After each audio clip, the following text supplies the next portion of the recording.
el precio del balón se podría reducir hasta 11 soles, es el cálculo. ¿Es una medida acertada?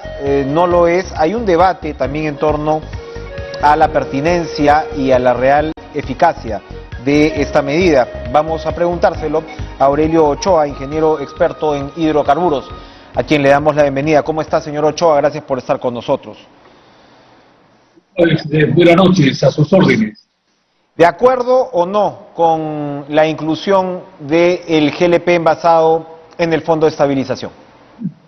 Bueno, quizás como preámbulo habría que señalar que hay una buena intención, hay una preocupación, lógicamente, por parte de las autoridades para tratar de solucionar o atenuar por lo menos no esta subida brutal en realidad del precio como consecuencia de los precios del petróleo a nivel internacional y lógicamente el tema del dólar, ¿no?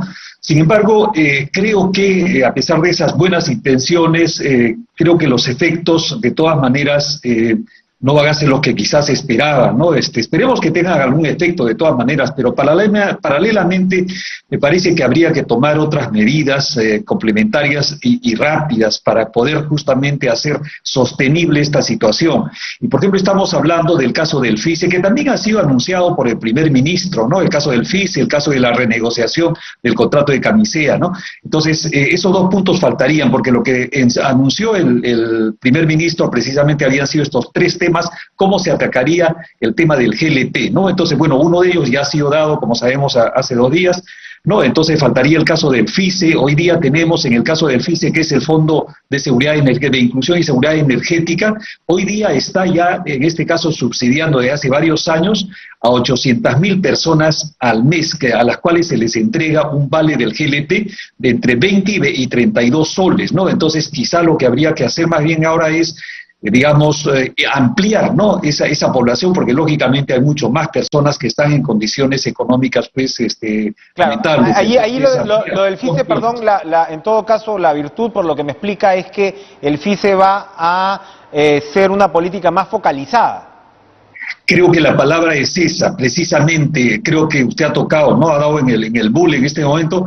Efectivamente, esto por ejemplo está focalizado. ¿Por qué razón? Porque son con cifras oficiales del INEI y lógicamente el que hace toda esa discriminación es el OSINERMIN en función a toda esa data que se tiene, ¿no? Entonces eso es muy fácil, no ha sido complicado en absoluto, no ha habido problemas, ¿no? Pero está súper focalizado la gente que realmente lo necesita. En cambio, en el caso que se ha optado por estos 200 millones iniciales, ojo, que probablemente no duren ni para 2 meses, pero en fin, en este caso, por ejemplo, es, digamos, una especie de subsidio ciego, ¿no es cierto?, claro. Sin discriminar, porque al final, digamos, tan igual, en este caso se subsidia, ¿no?, el balón de gas para alguien que vive en las Casuarinas o alguien que vive pues en San Isidro o en La Molina. Entonces, creo que allí viene el tema. Entonces, como tenemos alquidez de recursos económicos en la caja fiscal, lógicamente es peligroso, digamos, comprometerse habiendo otras necesidades imperiosas, como es el caso sanitario. Entonces, creo que eso seguramente van a complementar, y eso ya lo ha ofrecido el primer ministro, ¿no?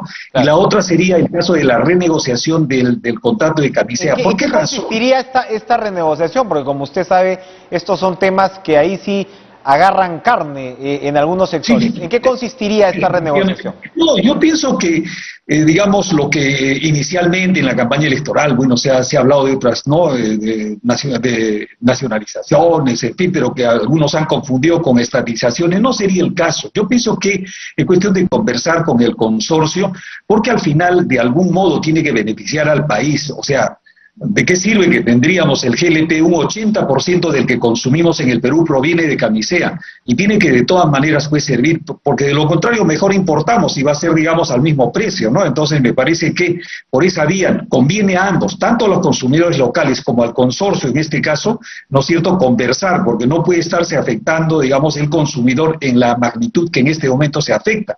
Entonces recordemos que al final este yacimiento, ¿no es cierto?, fue encontrado por otra empresa, la Shell en este caso, que en su momento invirtió como más de $500 millones, ¿no? Entonces eso, digamos, eso es lo que se ha entregado al concesionario. Entonces, bueno, hay una serie de figuras que yo pienso que hay buena voluntad seguramente de, digamos, no solamente de las autoridades, como el caso del primer ministro que lo ha anunciado, sino también yo pienso que conversando con la gente del consorcio, pues ellos van a comprender que esto no puede continuar como está por el momento. ¿Por qué razón? Porque no tendría sentido, como digo, que nosotros estemos produciendo el 80% del GLP que consumimos. O sea, localmente eso es Made in Perú, y se ha formado pues hace millones de años en el yacimiento de Camisea, ¿no? Entonces, ¿qué pasa? De alguna manera el consumidor peruano tiene que beneficiarse, no puede afectarse, porque mejor entonces optamos por lo más fácil, importar, en este caso GLP, como lo hace Chile, por ejemplo, ¿no? Entonces, ¿qué pasa? Estamos a un nivel de precios, yo pienso, exageradamente altos. Entonces, ¿qué sucede? Antes el precio más alto en Sudamérica, ¿no es cierto?, era en Latinoamérica, en realidad, era el de Chile, $15 el balón de 10 kilos. Y hoy día nosotros estamos al mismo nivel de Chile, pero con una pequeña diferencia entre Perú y Chile en este asunto de tipo económico. Ellos no tienen Camisea, esa es la pequeña diferencia, pequeñísima. Entonces no puede ser, ¿no es cierto?, que tengamos una situación que nuestro vecino, que está mucho más al sur, en este caso tenga esos precios porque tiene que importar petróleo para poder transformar, en este caso el GLP, a GLP. No, entonces, ¿qué pasa? Ellos están más lejos que el Callao, el caso de Valparaíso, por ejemplo, y sin embargo, aún así aplican el precio de paridad de importación, el caso de Chile, y aún así resulta siendo ligeramente hoy día, no está, porque no antes estaba ligeramente más alto, pero en este momento está al mismo nivel del precio de Chile, pero Chile, como decíamos, está mucho más al sur, ¿no? Entonces, ¿qué pasa? Hay un precio de paridad que se denomina el precio de paridad de importación. ¿Qué significa? Que simula traerlo desde la costa del Golfo en Estados Unidos, en el Atlántico, atravesando el canal de Panamá y llegando al Callao. En el caso de Chile, llegando a Valparaíso. Entonces, ¿qué pasa? Que está mucho más al sur, ¿no es cierto? No sé, creo que son 5.000 millas más al sur, y sin embargo estaría costando tan mismo al nivel de lo que cuesta en el Perú. Eso no puede ser, es absurdo, ¿no? El consumidor nacional está pagando el precio como si lo trajeran de donde usted acaba de señalar, del otro extremo del mundo. Ajá. Efectivamente, entonces eso, por ejemplo, no puede, porque ¿qué sucede? Esta es una simulación, como decíamos, como que trajésemos el 100% y tan solamente se trae alrededor del 20%. Entonces hay que aplicar esa paridad de importación al 20%, pero no al 100%. Eso, ¿quién se beneficia?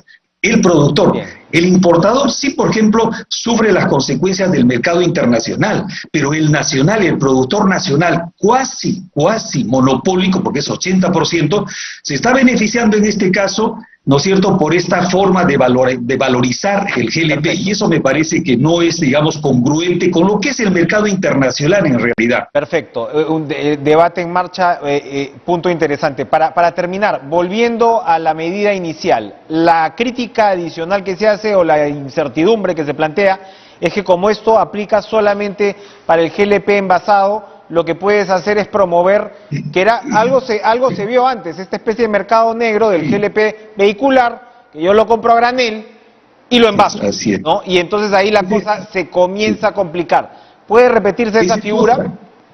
Esa es otra complicación que va a implicar, ¿no es cierto?, esta medida. ¿Por qué razón? Porque ya en abril del año pasado se retiró al GLP envasado precisamente por lo que usted está señalando, porque había un contrabando interno. O sea, yo lo compraba relativamente barato, subsidiado, y lo vendía a precio normal. Entonces, ¿qué pasa? Esa diferencia, ¿no es cierto?, iba al bolsillo de los, bueno, de los malos comercializadores. Entonces, ahora, por ejemplo, vamos a, además de no discriminar hacia dónde va dirigido, focalizado, que ya hemos visto esa parte, habría otra cosa que estaría incentivando, que no es la intención, evidentemente, claro, de la norma, y mucho menos de las autoridades, ¿no es cierto?, pero que va a ser aprovechado, en este caso, por malos comercializadores que estarían confundiendo lo que es el GLP envasado de lo que es el GLP a granel. Ahora, no es que quieran confundir porque conocen muy bien, pero es el mismo producto, física y químicamente es una mezcla de propano y butano. Entonces, ¿qué sucede?